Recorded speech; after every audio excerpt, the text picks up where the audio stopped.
Development Manager of Recoded, a non-profit tech organization preparing talented youth in conflict-affected areas to enter the digital economy as software developers, tech entrepreneurs. Today, we are doing the second session of a series with founders and investors of technology companies in Turkey, where we get to learn the stories behind how they built their businesses. We will also hear from them about how businesses can adapt quickly during the COVID-19 and what opportunities they believe will spring from the crisis. So before we start, a quick round of ground rules for this session. The conversation between Koray and I will take about 30 minutes. Please use the chat function on the right-hand side of your screen to leave comments or ask questions. You can do that now or at any time during the session. Our team will be selecting some of your questions, which I will ask the speaker in the last 30 minutes of our session. So your microphones will remain mute during the session, but feel free to put your cameras on. It's always great to see your faces and your reactions. So, and a reminder, we will be recording this session, so please be aware of it. And I would like to announce that we are able to do this speaker session because of a partnership between our team, Recoded, Techstars, the GIZ PEP program, Promotion of Economic Prospects in Turkey, and Impact Hub Istanbul. We are teaming up to provide opportunities for youth across Turkey to enter digital economy through tech and career prep training. So now back to today's speaker, Koray. Koray Bahar is founding partner and CEO of Figopara, which is a supplier finance solution. He is former partner and CEO of Foriba, which received $10 million US investment from Revo Capital, IFC, which is a sister organization of World Bank, and Endeavor Catalyst, and eventually acquired by Soros. He's a board member of Endeavor Turkey, which is a global organization leading high-impact entrepreneurship movement. And also he invests into tech companies, both individually and along with other angel investors and VCs. Koray, it's great pleasure to have you here as a speaker in this session. And I personally honored to be your moderator in this session because I think what you have done is very important in the Turkish startup ecosystem. And I know that you're actively engaging people and sharing your knowledge and wisdom about these things. So I'm really grateful that you accepted and spare your time with us and talk about these issues. So before I'm going into questions, could you introduce yourself shortly if you want to add something else that I mentioned before? Thank you, Ethem. It's a pleasure to be here, actually, for me. It's good to see everyone. As Ethem mentioned, I'm one of the entrepreneurs in Turkey. So we were doing regulation technologies in Turkey and 8 different European Union countries. On Foriba, before we exit, we have 220 employees and roughly $15 million revenue. And just last year in August, we exited and they Solos acquired my company.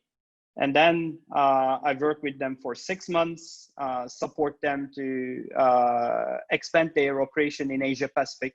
So I drive an acquisition in India, Vietnam, and Indonesia.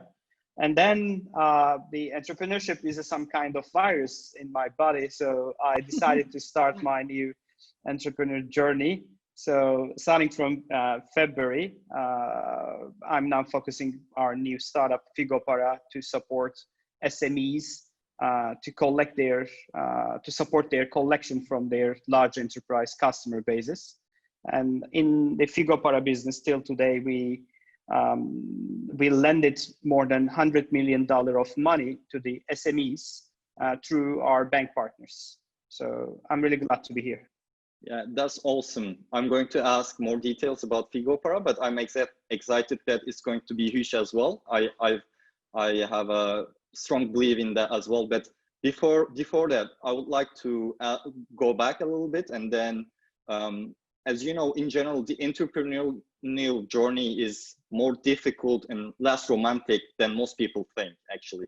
When they're outsider, they think it's somehow different, but it is not exactly what people think.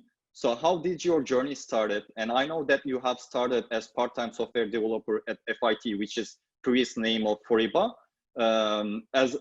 while you were still computer engineering student. So as our community also includes a lot of software developers, could you start from there, and then could you explain how did you build Foriba with your partners? For sure. Actually, I have a really lucky career in during my university uh, season. Actually, I was studied at Cyprus, Eastern Mediterranean University, as a computer engineer. And on my, I think the first year, I met with my boss, Ahmet, and then he became my partner. I worked with him as a part-time developer. They were developing some sort of mobile in-memory database, and I worked with him maybe a year. I got a really good amount of money as a student, so it's a good journey for me. And then after I graduated 2005, I directly started working with him as a full-time developer. The Ahmed and his partners established the FIT at 99 as one of the local SAP partner company in Turkey.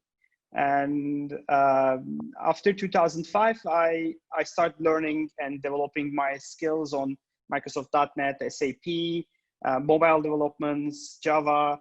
So I manage, as I said, I started a full-time developer, and then I manage a small team. I manage the whole department. And then at first time, I became a shareholder with Ahmed at 2008.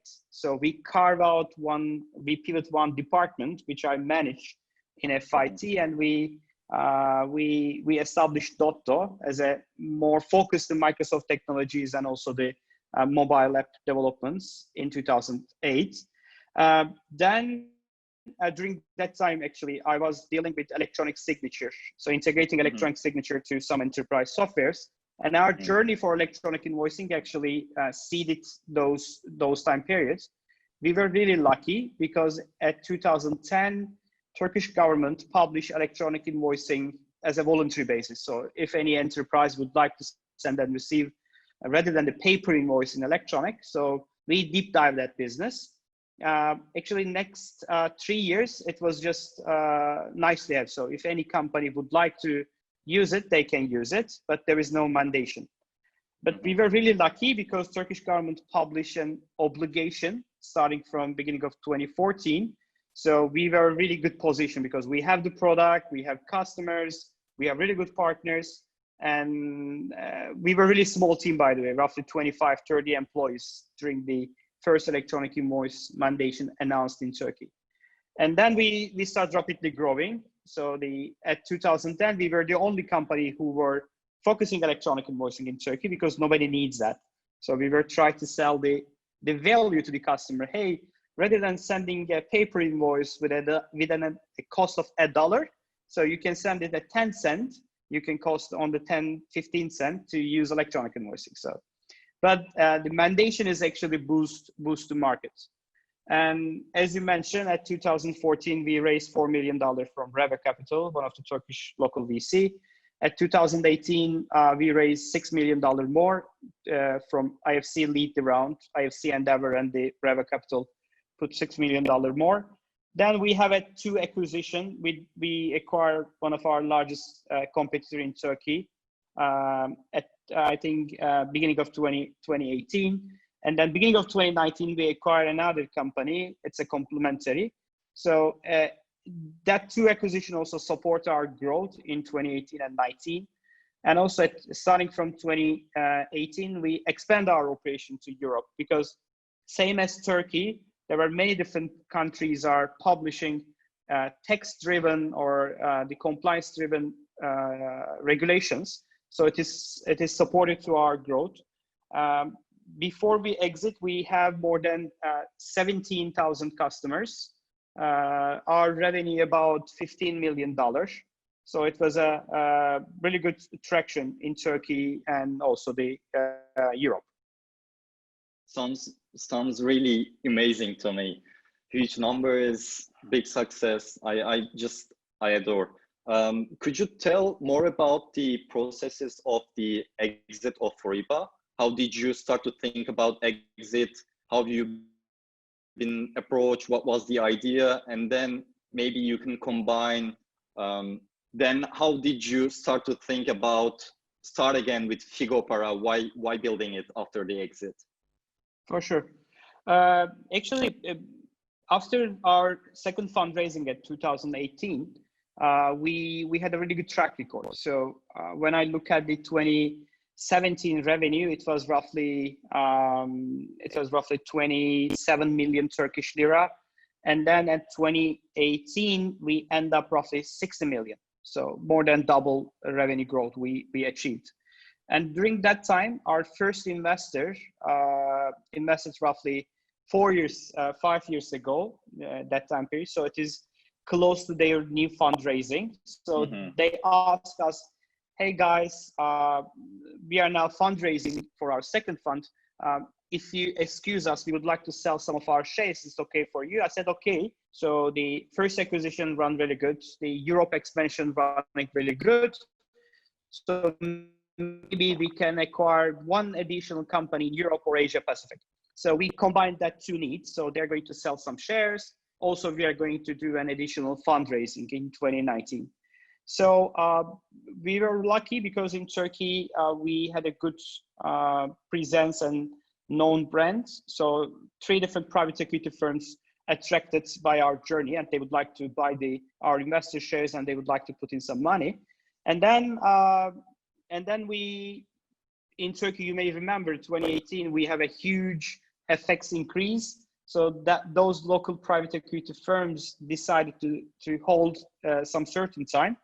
But we thought that, okay, we already have a good data set. So we already well prepared for this new round. And we send our one-pager company pitch deck to 10 different potential investors or the buyers around the globe. So some of them in US, some of them in Europe.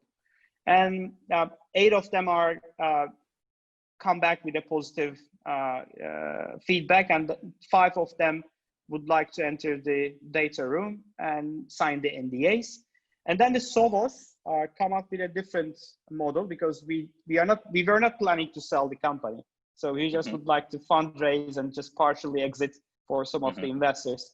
They thought that, okay, we are doing electronic invoicing and tax software around 6 different countries. Turkey is one of the hottest countries we would like to get in, and Foriba is the market leader. So because of that, we would like to do the full acquisition. I think almost the last week of the signing, I tried to attract them. Don't buy my shares. But at the end of the day, it was a really good valuation for everyone. All the investors are really happy, and on the other hand, all the existing shareholders, founders are attracted with the value. So we agreed to sell the company to Sovos.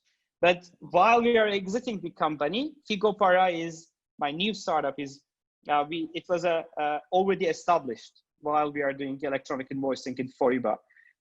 It was a subsidiary of Foriba. The reason is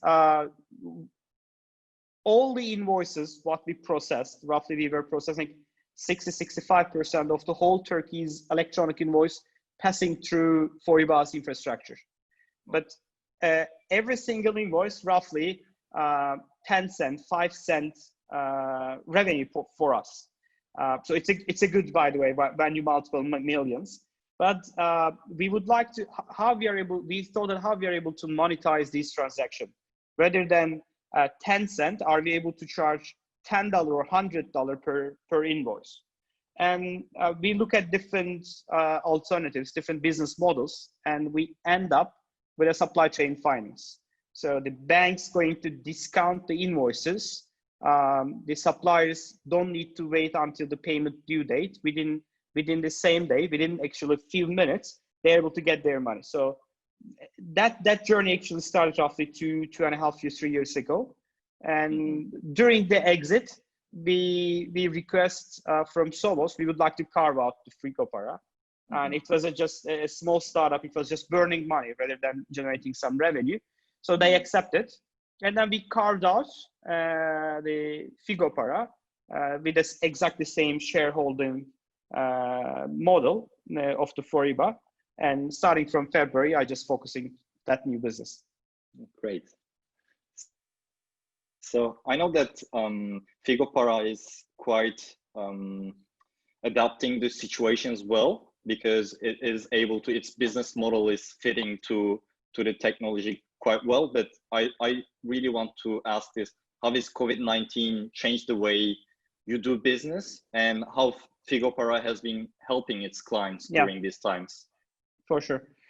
Actually, Figopara has two value proposition to the buyers. So we are selling the large enterprises, the existing business model. One, some large corporates who has the EBITDA motivation, who would like to increase their EBITDA, so they try to decrease their cost of goods, so whatever they buy from their suppliers. So for those type of buyers, we have a feature which name is dynamic discounting. So the buyers, when as a supplier, I send an invoice to my customer, $10,000. I know that my customer is going to pay me 60 days later, 2 months later. So my buyers send me an offer, say that, hey, Koray, rather than waiting 2 months to get your money, we have an offer for you. Give me 1% discount and I'm going to pay you today. So when I click OK, I make a 1% discount to my buyers, and my buyer sends me the money. So this is supporting the buyers' EBITDA ratios. The second, which is more popular after this pandemic actually, is the supply chain finance. So the many large corporates, also same as these startups, all of us would like to increase our working capital. So how we are able to do that? One model is, rather than paying on time or rather than paying a month to your suppliers, let you extend 2 months, 3 months. But while you're extending the payment due date to your suppliers, you need to provide them some sort of advantages.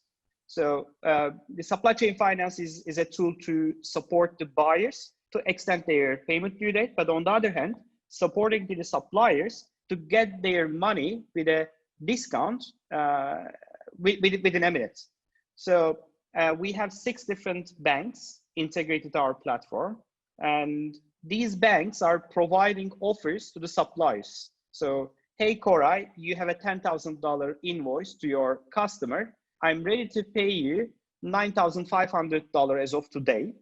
And when I accept that offer, my buyers are extending their payment due date. Rather than paying me a month, they are paying to the bank 2 months later.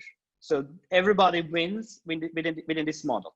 So this is what we are doing. So because of that, the existing model are growing rapidly because many large corporates who we already introduced, present our solution last 12 months, 15 months, they now knocking our door, say that, hey guys, we are ready to do supply chain finance because we would like to increase the payment due date.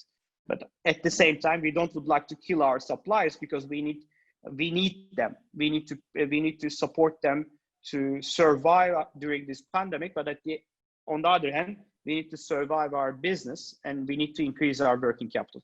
So because of that, it's a positive effect for Figopara nowadays. Great.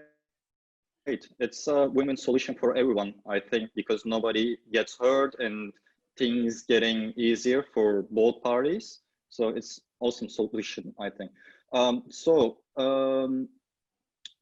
Actually, Figopara is really interesting for me. I would like to go in details, but I will just cut here. And I want to ask kind of a more general question, as we talked about entrepreneurial journey is not easy way.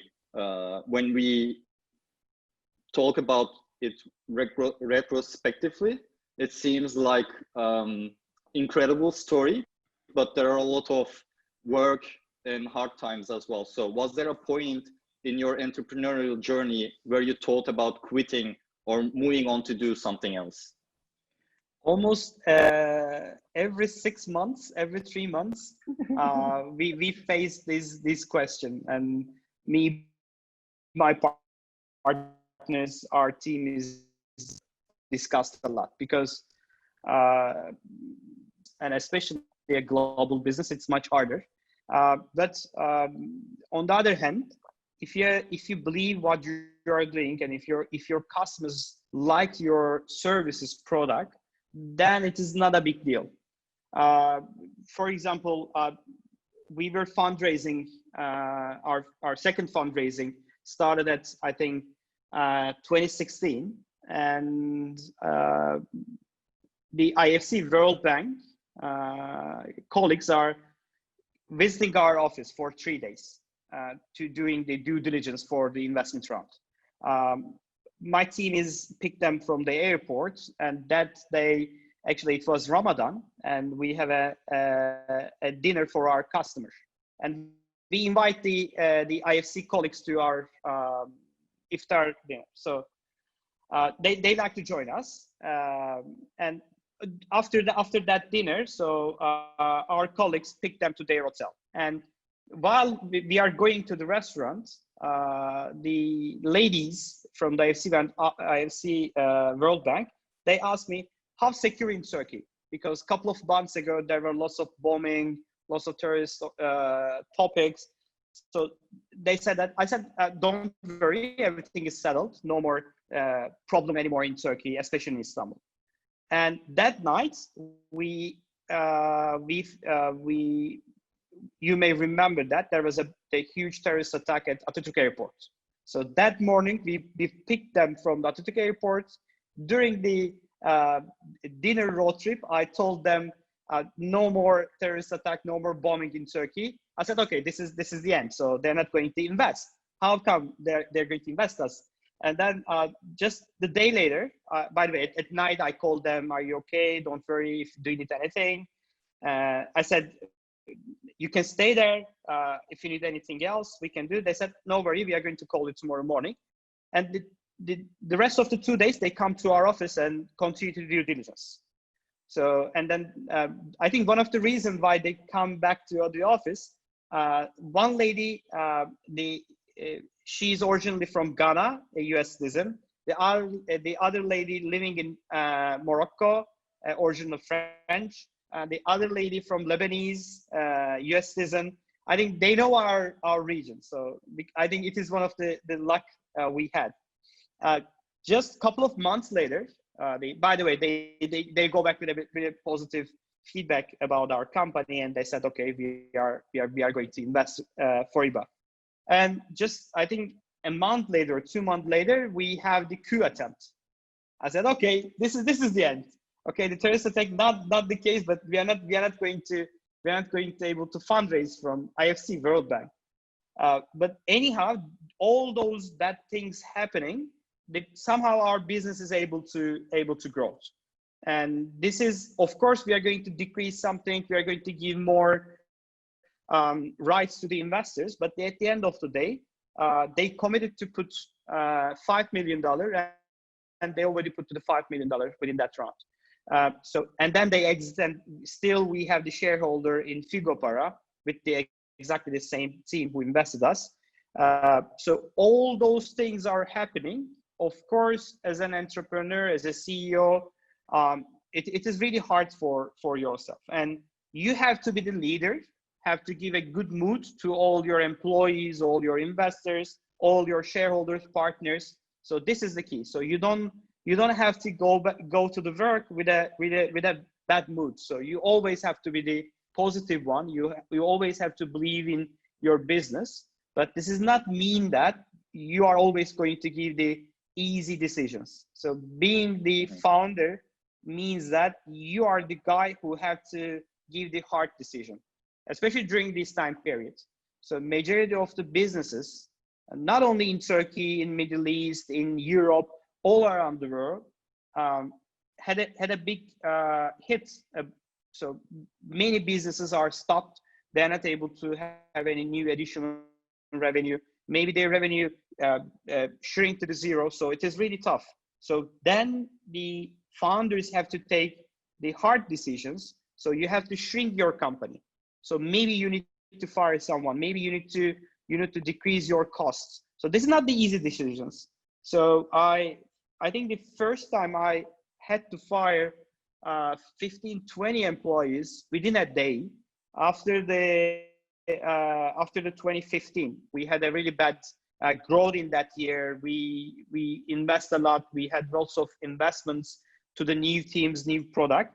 It is really tough decision, but the founders have to take those decisions. Nobody else going to come to you and say that, okay, you have to fire someone. You have to move your office to a cheaper place. You have to move your service more cheaper infrastructure. So you have to take care, because the companies have to earn money. So why we are establishing the companies, not founders, not the shareholders. The company have to earn and company have to survive. So if during this pandemic, if you have 3 months runway, you need to increase it somehow to 6 months, 12 months. So if you are not able to increase your revenue during this time period, what you can do, you have to do a strong cost cut and give the company more runway to 6 months, 12 months. So that's really important. Yeah. What I was going to ask about what do you see after the COVID-19, but I want to bring it to here that you said that you have to make hard decision as the founder. So, but we have mentors and other people that we can ask their ideas, try to collect somehow, make more wise decisions. Maybe the people who are more experienced on this kind of things as the founder or co-founder. So what advice do you wish you had received when you were starting as an entrepreneur? Did you have good mentors? Like, what would you suggest about this? Yeah, actually, as I said, I was really lucky on my career because my boss became my partner. So he has more business know-how and experience rather than me. I have more entrepreneur spiritual. I would like to do more investments, more risky operations, but he always hold me. Okay, Koray, we can try this. Let's take small steps. So we have a really good balance between each other. So it was really one of the biggest my luck. After 2015, I became the Endeavor entrepreneur. So Endeavor is a great organization. So they have a really good network all around the world, and there are really good entrepreneurs. Same as in my industry, in my focus, so enterprise software or fintech, I'm able to meet many different entrepreneurs who already has exactly the same problems what we have in Turkey. Some of them in Latin America, some of them in Middle East, some of them in Asia Pacific. So I see that everybody has almost the same problem. The hiring is a problem, fundraising is a problem, expanding new geographies is a problem, the developing a product for a new customer set is a problem. So all those things have to solve somehow. So what we need to do, we have to calm, and then we have to focus one by one. We are not able to solve everything just once. But I think one thing we don't have to forget is we have to drive in revenue. So we have to focus the revenue. If we are don't able to grow, if we don't have any revenue, we are not able to hire. We are not able to fundraise. We are not able to do marketing. We are not able to invest in sales. We are not able to expand any other thing. So the first thing we need to focus is the revenue. Somehow we need to generate some revenue and increase it. So if we have a good revenue, we can hire really good people. If we have a revenue, we can expand new geographies. So it doesn't matter if it's small or big. Somehow the founders, CEOs have to drive in revenue. Yeah, that's really important aspect. I agree, because it's giving you more power to move forward or act in different ways. It gives you a kind of a space. You mentioned about Endeavor, and I know that you also became a board member of Endeavor Turkey. Could you tell us about a little bit Endeavor Turkey, and why did you choose to become a board member there? Yeah, Endeavor is an NGO. It is supporting, our motto is supporting the high impact entrepreneurs, because Endeavor believes, especially in the emerging countries and the emerging cities, Endeavor has an operation.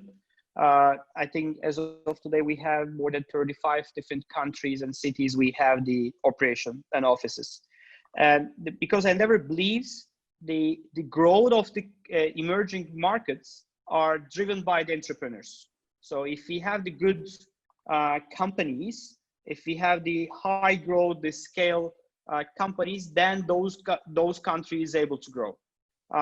And because of that, I feel that journey in Endeavor as an entrepreneur. And then after my exit, I invited to the Endeavor Turkey board, and then I was really happy to be part of it. And now we are also supporting the Turkish Endeavor ecosystem, or not only Turkish ecosystem, also all other Endeavor offices, any entrepreneurs who would like to enter the Turkey market or who would like to get any support, anyone in the mentor network or any other entrepreneurs or the board members, we are always keen to support anyone in the network. So it is really valuable. For example, my fundraising, they introduce us to the IFC World Bank. So first Endeavor introduced me. They arranged me 2 different roadshows, one in US, one in London. And they introduced me more than 30 different investors. They arranged me the meetings. So I went to US for a week. I meet more than 12, 13 different investors.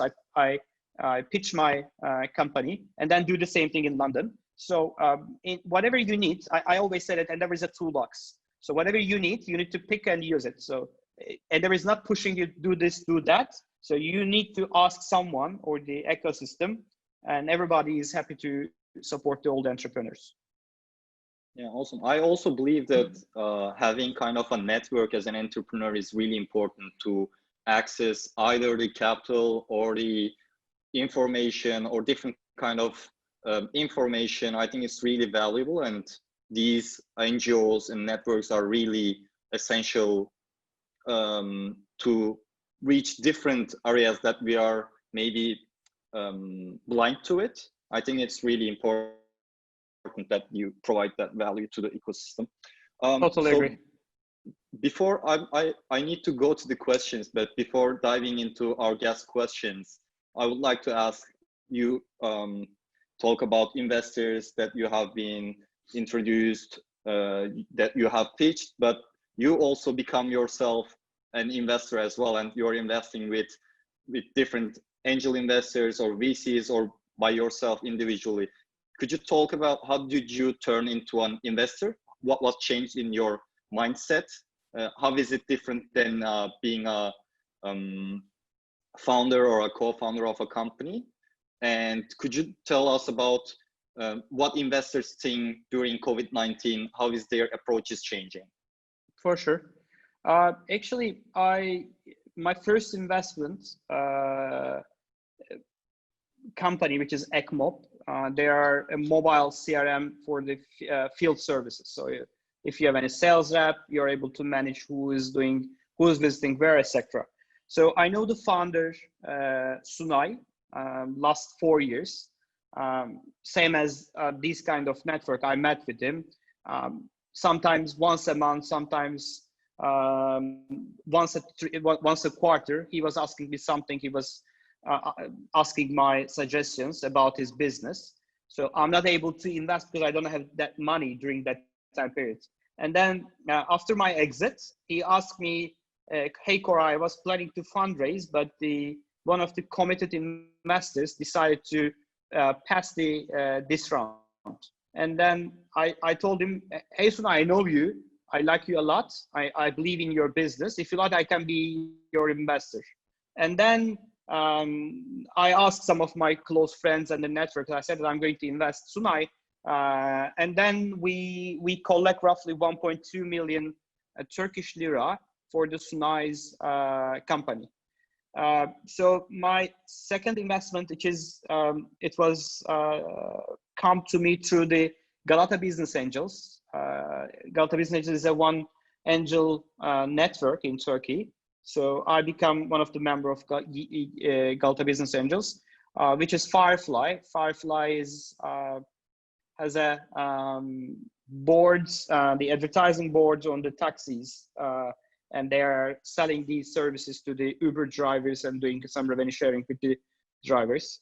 And then another investment through another channel, which is Angel Effect. I'm also a part of the shareholder of Angel Effect. It is some sort of angel network, but it is more, we have our own equity and we are buying the shares, and also the shareholders and the network members able to invest the companies when the Angel Effect would like to invest, which is Glocal Zone. For example, Glocal Zone affected a lot because Glocal Zone is a mobile app. So, for example, I need something from US. The Glocal Zone. When I open the Glocal Zone, I see who is coming through US to Turkey. I'm able to ask that person, hey, I need these goods. Are you able to bring it for me? And I pay to the Glocal Zone. That user bring that goods to me, and I get it from him, and then the Glocal Zone pays the money to that people. So all of their businesses stopped because of pandemic. So they had a huge hit to their business. But they were really lucky. Just before this pandemic, they fundraised. So now they have 18 months, 20 months runway. So they shrink the company, they decrease majority of their cost, and they increase their runway.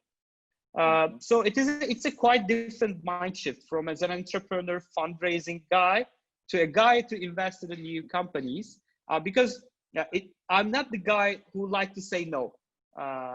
So because just a couple of months ago, I was sitting on that chair and asking some potential investors to invest my business. So I'm still doing that, by the way. I'm now just fundraising for Figopara. So I personally put some money, but additional money. I'm again visiting the potential investors to invest in Figopara. So it is really tough, but I like to support the business. If I believe the business, I don't know the B2C, by the way, business, but even though I invest in Glocal Zone, because all of my background is B2B. So I just know how to sell something, an enterprise software to the large companies, or I know how to build a sales team. I know how to build or drive the product team. So my mindset is like that. And I have a good network in Turkey and around Europe, US. So if I'm able to help them rather than giving the money, I like to invest those kind of opportunities. But I like to do more, by the way. But I have a plan to invest my personal wealth, roughly 30-40% of my money, which I exited during the 40, but I'm going to invest back to the ecosystem within the next 4 to 5 years. So because I believe, and these ecosystems supported me a lot last 10 years. Now it is time for me to give back, and I try to be as selective and try to find, same as the Endeavor, the high impact entrepreneurs, because at the end of the day, personally, I'm not investing in the companies, I'm investing to the founders. So if I believe the founder, if I believe that founder has a passion to, even though pivoting the business, changing the ways how they're working. So if I believe that founder has that enough passion, yes, in those cases, I like to invest. Yeah, from this point, it doesn't change much, I guess, being in the COVID-19 process, because as the founder is just riding the ups and downs. But do you think it's even though the perception is changing with investments, still there are some companies trying to raise money and investors still looking for investment? It was not much affected in the United States in the beginning. I don't know the numbers at the moment, but do you think is shifting or it's still the same? Yeah, actually, it is shifting, because when I look at because I have now a member of 2 different angel network because of Endeavor. I'm also invested 2 different VC funds. So I also know majority of the Turkish VC funds and the European and US based VC funds. So if I go back 6 months earlier than today, the healthy companies means that who has a good revenue and the cost ratio, EBITDA positive or close to EBITDA, so profitable companies, now more attractive than the cash burn businesses. So especially after the WeWork things, after the, I don't know, Uber thing, or some kind of the huge cash burn unicorns actually change the investors' potential mindset. And then this pandemic is happened. Now everybody is looking at more healthy businesses. So this is one of the major change, I think. The second thing, of course, the investors are looking at the companies to invest and get back the return within next 5 to 10 years. So investors are not looking only the pandemic periods, also the post-pandemic scenarios are really critical. So if this business has a good track record before the pandemic, and then during the pandemic, not a big hit, again flowing with a good revenue stream, and then some good pivots after the pandemic period. So those kind of, I think the startups has more advantage than the others. So I think this is one of the major shift. On the other hand, there are some business after this pandemic has a good growth. For example, now I'm looking at a startup in Turkey, which is Studio. They are providing one-to-one or a class training to the individuals. So it could be a yoga, it could be mindfulness training, it could be kids training, something like that, and many other, or personal fitness trainer able to give a one-to-one or a classroom like lectures. So it's an opportunity for them. So their revenue is increased 40% within 2 months. So it's an opportunity for them, because we know that majority of the people is not going to go back to their fitness club after this pandemic. So it's going to take some time. So those kind of startups has some advantages. So, and this trend is going to continue. So there are some startups during this period actually has a good track record. I think those kind of startups has opportunities during this time period, and now they're able to more easy to find money than the others. Yeah, I totally agree. I think there will be a big disruption around the communication technologies, or this kind of things are just going to pop up much more rapidly than they did in the last decade. It was already incredible, but I think this is going to accelerate much more pace.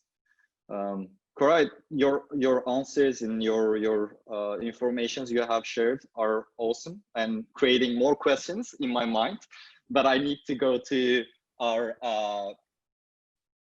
guest questions as well. So I would like to go to your questions right now. So Emre is asking, could you tell us exactly what decisions and work ethics you have been following that made you stand out as a software developer to that degree that you will be the center of great projects, or you were responsible to manage others?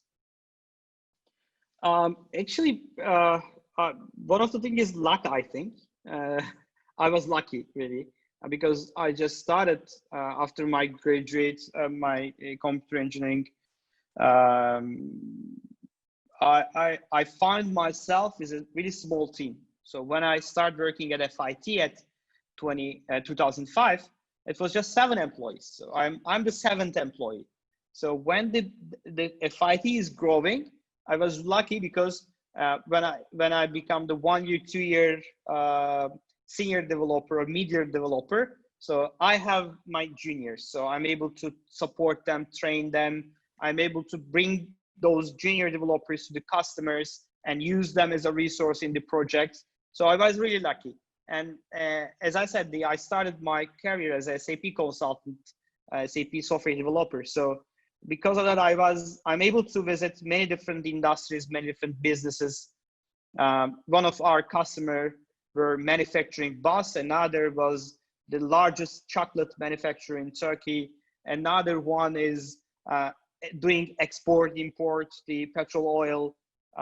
So I'm able to see different industries. So I'm able to meet with the people, learn from those customers a lot. And during my the university time, I'm the member of computer club, the computer engineering club. So I like to engage with people. I like to talk with people. I like to develop something. So this is in my soul, I think. So I'm always like to tell the story someone else. So because of that, I think during my software development time, it's not that much quick, but I'm turned a more business development, more sales guy. And now I'm not able to say myself I'm a good software developer. I can say that I'm a good, I think, the salesperson. I'm a good business development person. I'm a good team builder, because I didn't do everything myself. I didn't do anything by myself. I just bring the good people in the company.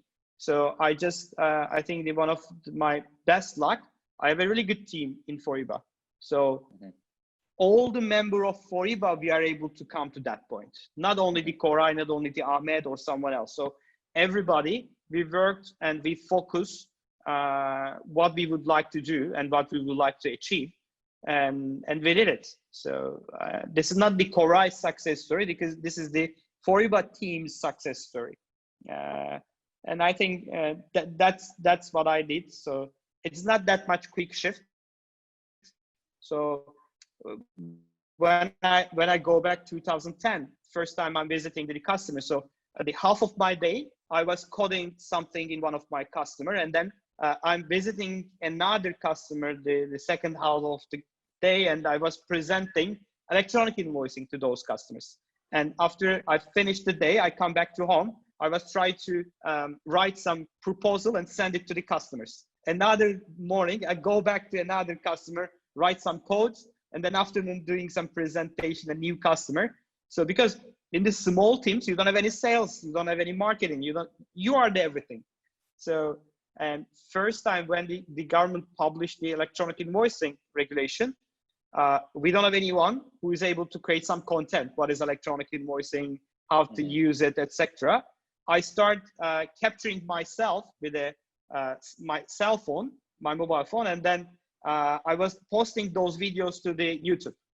Okay, 1 minute how to register electronic invoicing government platform, how to use electronic invoice within 3 minutes, how to do something.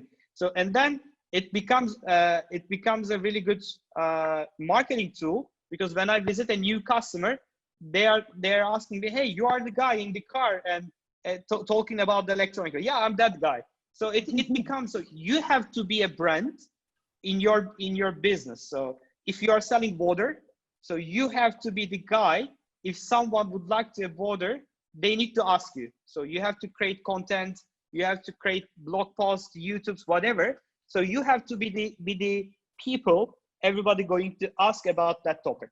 So it doesn't matter which country or where you are doing, you have to create content, and yourself have to be a brand of your company. Yeah, I understand that the two things. One, finding right people are very important, and it's really important to build a good team. And the second one is you shouldn't be afraid of getting your hands dirty, right? You have to go into, if something has to be done, you should be there, you should understand how it has to be done. And now Omar is asking, like, what are the skills an entrepreneur should master? I think we have been touching around, but do you have any skills that you want to mention out, like top 3 or something that an entrepreneur should laser focus on it? Yeah, it's a really tough question. I'm now thinking about that. So I think the one thing is, as I said, so you have to focus whatever you're doing, and you have to be the expert on that topic. So because of that, you have to believe what you are doing, and then you are able to sell someone, attract someone. As a single founder, you have to attract your co-founder, you have to attract your developers to join you to your journey. So if you're not able to attract someone, you're not able to attract an investor, any other customer to join your journey. I think one of the key topic is you have to believe whatever you're doing. So the second thing, as I said, is the revenue. So you have to focus the revenue. So somehow you need to get some revenue for your business. You have to sell it, and to do that, yes, the sales marketing stuff could be really important. So you can read a lot, you can watch a lot, but nothing is able to give the same experience as you tried on the field. So you go to the field, visit the customer, talk with the customer, try to attract them, listen them. This is I think one of the most important thing the entrepreneur have to do. So focus your customer, focus your user base, and grow with their know-how. And never ask anything to your friends or potential investors to justify your idea, because those peoples are not the users or the buyers of your product. So go to the market, somehow do a really small web page, try to find the potential customers or the users of your idea with a small MVP. So don't try to polish your idea and, okay, I'm going to do this feature and then I'm going to go to market. I'm going to develop this and then go to market. Don't do it. Give yourself a timeline and do everything within that timeline. Really focus minimum viable product, then launch it. Don't wait, because I'm an engineer guy, so I like to do everything. So I can do this, I can do that, but nobody cares what you are developing. First go to the market, listen to the users, then you're able to develop the new features. I think these are maybe these could be some clues about the question.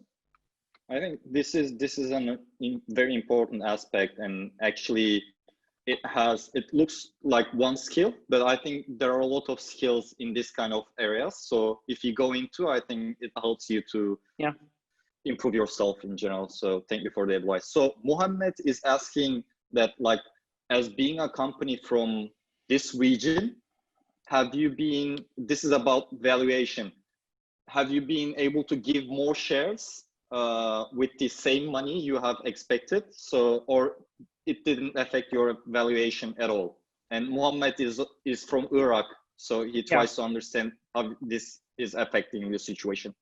Yeah, I understand. Yeah, I can't say that being in Turkey or Iraq is not affecting your valuation. This is bullshit. Yes, it is affecting. So we can't say that. So, but it doesn't matter. So I'm living in Turkey, you are living in Iraq.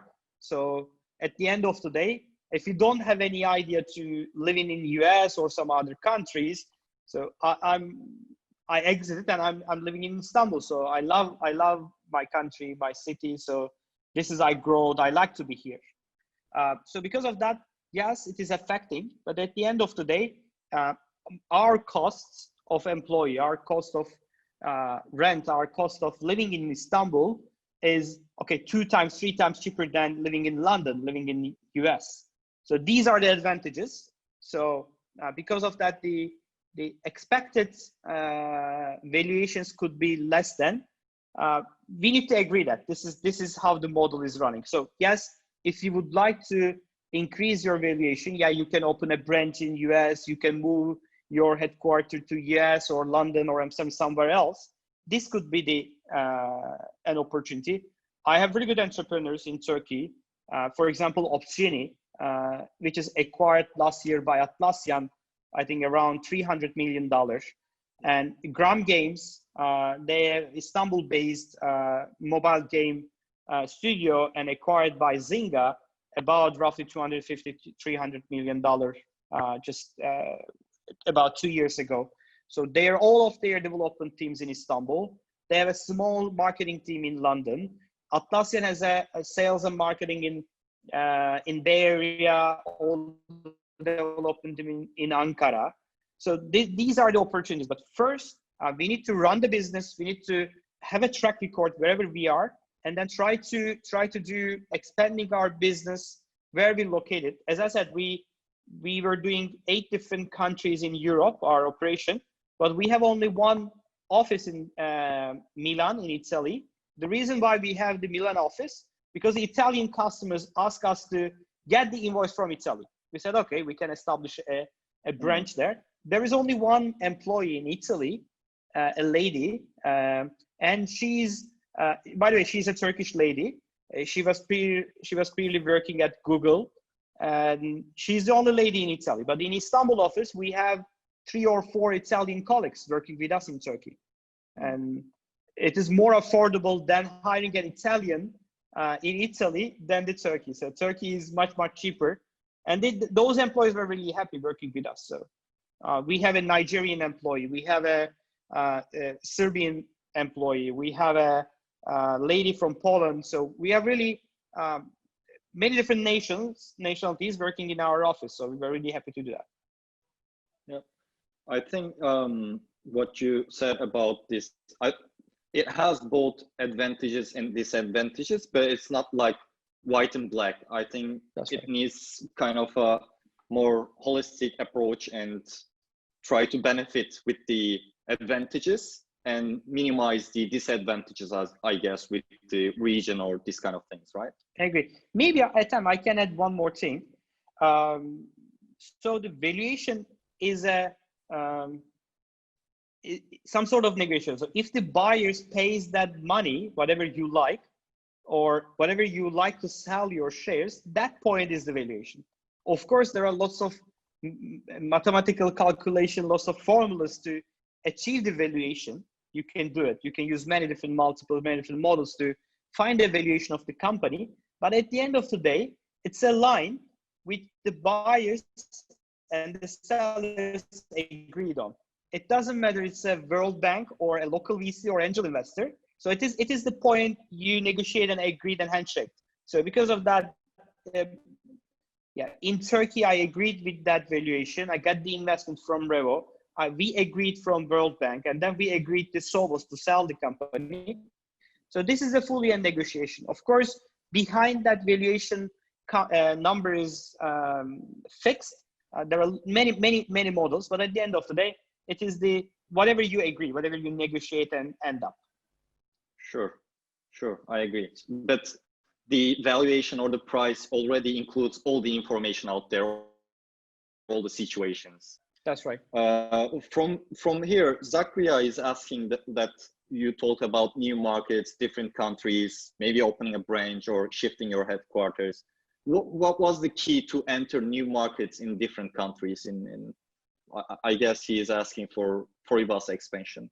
Yeah, actually, at 2014 on our first investment deck, one of the strategic growth area I presented to Revo was the global expansion. So I pitched them, said, hey guys, we are easily and able to expand our business to in new countries, but we wait for 4 years. The reason, because we have a good track record in Turkey. The markets were booming and we were growing our business. It was a really good time. And then we get a big hit on 2016, 2017, because the government didn't publish any regulation. So our growth is roughly 20-25%. So it's a stalled company. Still, we are not we are not in a bad position, but we are not able to have the 50%, 60%, 100% growth. And then we decided, okay, this is a good time to expand our business to the Europe. And then this is what hit it in our mind and said, okay, this is now we need to expand our business. And we were again really lucky, same as in Turkey. Italian government published mandatory electronic invoicing. And then we already have the 80% of the product already running in Turkey. We developed the remaining part for Italy and then roll out for Italy and then Spain, Hungary, Norway, Poland, UK, and then increasing the new countries. So it was the reason, because the growth rate in Turkey is not enough for us and the investors. And then we did the acquisition plus the global expansion. Awesome, thank you. I think we already have our time, but if everybody is fine with 5 minutes, especially you, if you have okay. 5 minutes more. Okay, thank you. I would like to ask Emre's question as well, because I think this is somehow important with our developer community as well, as they have usually developer background, and some of them are coming from different backgrounds as entrepreneurs, but we have a lot of developers, and as you are a computer engineer as well. He is asking that, have you ever had to shut down some side hustles to focus on your main ongoing project? If so, which criteria did you take into consideration in regards to those brave decisions? I think hundreds of times I did that. because especially the entrepreneurs, especially the technical background of founders, like to develop something new. So new technology, new things, new ideas. I can quickly do that within a couple of weeks, couple of months. I can spend on my spare time, I can do something. But on the other hand, I'm coming back to the same thing. We have to drive the revenue. So something we need to focus more. So when I go back to the early Foriba times, so we were developing something, but we were selling this someone else software. We were implementing somewhere else software.